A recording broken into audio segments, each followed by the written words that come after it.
Altiplano Federal Prison was Mexico's answer to Alcatraz, a fortress built to erase its inmates from the world. Every corridor was watched, every cell a steel box. In cell 20 sat Joaquin El Chapo Guzman, the most notorious drug lord alive. On a Saturday night, guards watched him pace, then step behind a shower wall. Moments later, he vanished. At first, guards thought it was a prank, but when they entered, they found a hole behind the shower, a perfect square cut into the concrete. Below, a tunnel stretched into darkness. El Chapo had slipped beneath the prison, not through it. The world woke up stunned. How could the most secure prison lose its most dangerous inmate?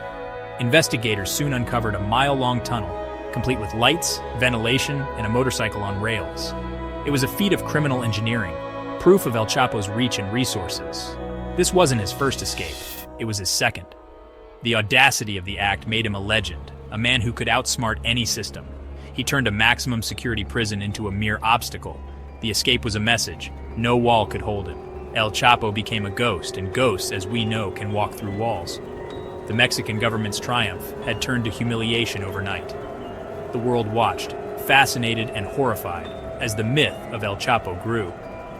He was more than a criminal. He was a symbol of the state's limits. The legend of El Chapo was now unstoppable, and the hunt for him was just beginning.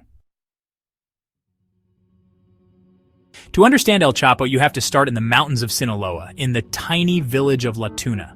Born into poverty and violence, Guzman learned early that survival meant hustling, selling oranges, working the fields, and eventually cultivating opium and marijuana. The drug trade was the only way out for many. By his teens, he was already part of it. He was called El Chapo, Shorty, for his stature, but his ambition was anything but small. He left home to work for the Guadalajara cartel, starting as a driver and enforcer. He watched, learned, and waited for his chance. El Chapo's genius was logistics, moving drugs faster and more reliably than anyone else. He pioneered smuggling tunnels under the U.S. border, promising Colombian suppliers speed and certainty. If a shipment was late, he'd forego payment, but that rarely happened. His reputation for efficiency and ruthlessness set him apart. He was building the foundation of an empire. In the world of traffickers, he was becoming indispensable. The boy from La Tuna was on his way to becoming a kingpin. The arrest of Felix Gallardo shattered the old order, and El Chapo seized the chaos. He and his partners formed the Sinaloa cartel, named for their homeland but with global ambitions. El Chapo thought big. Cargo jets, submarines, and sophisticated tunnels transformed drug smuggling into an industrial operation. He was the CEO of a criminal empire, moving product with unprecedented speed. But power came at a price. Turf wars erupted, and violence escalated. In 1993, a botched airport hit left a Catholic cardinal dead, igniting national outrage and making El Chapo Mexico's most wanted man. The government's response was relentless. El Chapo's days in the shadows were over. He was now a public enemy, his face on every front page. The manhunt had begun in earnest. Captured in 1993, El Chapo was sent to a maximum security prison, but prison was just another office. He ran his cartel from behind bars, bribing guards and living in comfort. In 2001, facing extradition, he escaped, allegedly in a laundry cart, though the truth was likely more complex. For 13 years, he was a ghost, protected by corruption and local loyalty. He became a legend, Robin Hood to some, ruthless killer to others. His cartel grew into a global powerhouse, controlling drug routes and pioneering new smuggling methods. Law enforcement hunted him obsessively, but he always stayed a step ahead. Stories of his generosity and cunning only fueled his myth. El Chapo was everywhere and nowhere, a phantom haunting the war on drugs. His legend grew with every year he remained free.